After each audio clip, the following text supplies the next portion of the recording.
Innovating Education Learning World in association with WISE, an initiative of Qatar Foundation. Educational reform in Lebanon is going slowly. Schools are struggling and both teachers and students face tough challenges ahead. We went to Lebanon to find out more. State schools have many problems, including poor learning environments.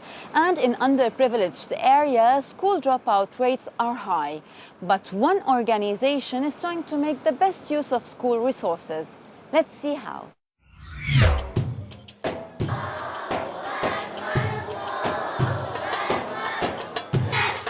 Around 40 kilometers south of Beirut, Sidon is the third largest city in Lebanon and home to many people living below the poverty line. We visited a girls' school and found small, ill-equipped classrooms with bad lighting and, in the winter, inadequate heating, which adds another disincentive to coming to school. But many of the girls here are keen to learn.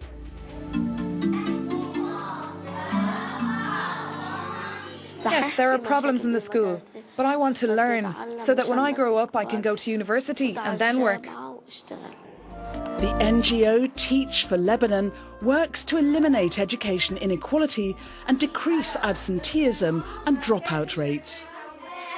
One of its programs aims to foster youth leadership and civic education in a country which is still divided along sectarian lines. There is an official figure which says 49% of students drop out of school before 9th grade. I don't think this is very precise, because there are several reasons which are not taken into consideration in the statistics, like the immigration and brain drain of families, transfer to vocational schools, and so on. I cannot give you an accurate number, but there is a high level of dropouts. Teach for Lebanon says that poor quality teachers are also a problem. So they recruit qualified university graduates and now have 22 new employees working in 13 schools all over the country. Sahar Mashmushi, who teaches Arabic and theatre studies, is one of them. The students' educational levels are very low and they need help in every way from A to Z. We are here to encourage students to express themselves. I make them free so that they can bring out their potential. We have lots of students who have great potential and we are trying to bring out the best in them. Soon, these theatre studies will be held in a specially equipped room provided via donations. And later on, they want to paint the school walls and improve the desks. Hiring good teachers is obviously important, but with low wages and in many times a lack of people with good teaching qualifications, it isn't always easy. We meet one exceptional woman who has been recognized for her work. Yasa Chediak is a biology teacher at this secondary school in Beirut. Using all her energy and willpower, she got her students involved in a project which went on to win international acclaim. I have been teaching for 7 years, using the same content and the same style. And I felt I wasn't advancing, so I started taking risks and trying new methods in the classroom.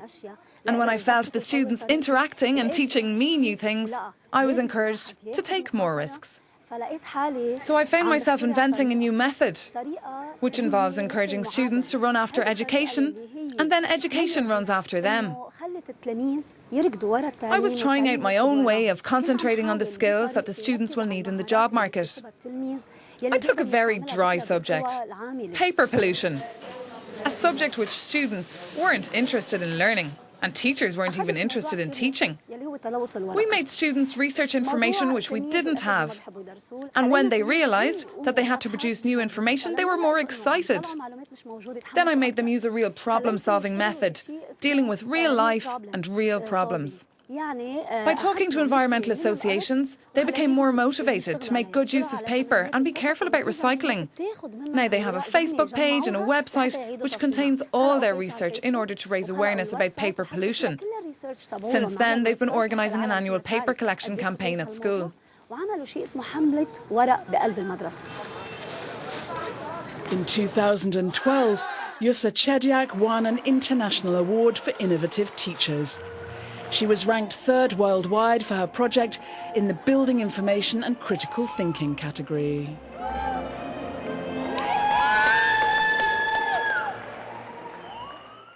You know, in Lebanon there are power cuts for at least 3 hours a day, and this could have affected my work. So I used to take my laptop and work to my friend's house because she was not affected by the power shortage and she had a really good internet connection. I used to go to cafes to go on working, but not all teachers can do this. Among the challenges teachers are facing in Lebanon is the economic situation, which is the biggest problem. This means teachers have to work more than one job, plus having to give private lessons. So they end up exhausted and unable to make the best use of their energies and capacities in the classroom. Not all teachers like using new technology. In fact, they're afraid of it. That's why I started organising free workshops for teachers. These workshops aim to inform teachers about free new teaching methods offered online so that they can use them in the classroom.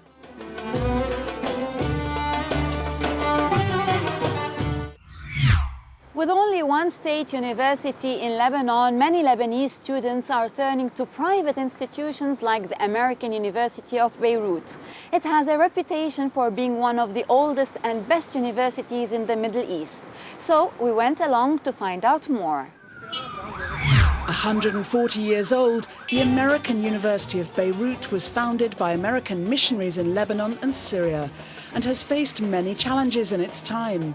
In 1991, one of its buildings was destroyed by an explosion. And although it was later rebuilt, the university is still affected by Lebanese politics. The ongoing instability in the region, and it's not just Lebanon itself, which remains politically divided. The spillover that we are starting to see now in Lebanon, especially with the Syrian crisis, bringing probably close to 1 million refugees now into Lebanon. So those are things that continue to concern us. The university is ranked as the best in Lebanon and is in the top 250 universities worldwide, according to Quacquarelli Simmons. Professor Makhlouf Haddadin has been teaching at the university for 49 years and won a prize for his participation in the Davis-Beirut chemical reaction.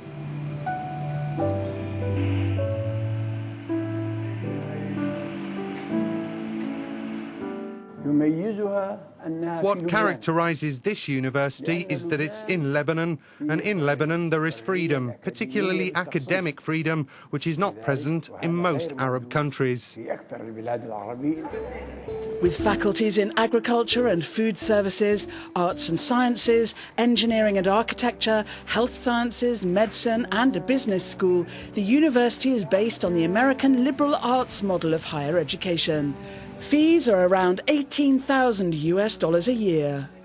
IUB is known to be expensive and one of the most expensive universities in Lebanon, but they are raising tuition fees without improving anything in return. We have budget issues, of course. Every university does. AUB relies very much on the tuition that we bring in. One reason we have raised tuition in recent years is that we are using a portion of those student fees for financial aid for students who can't otherwise afford to come to AUB.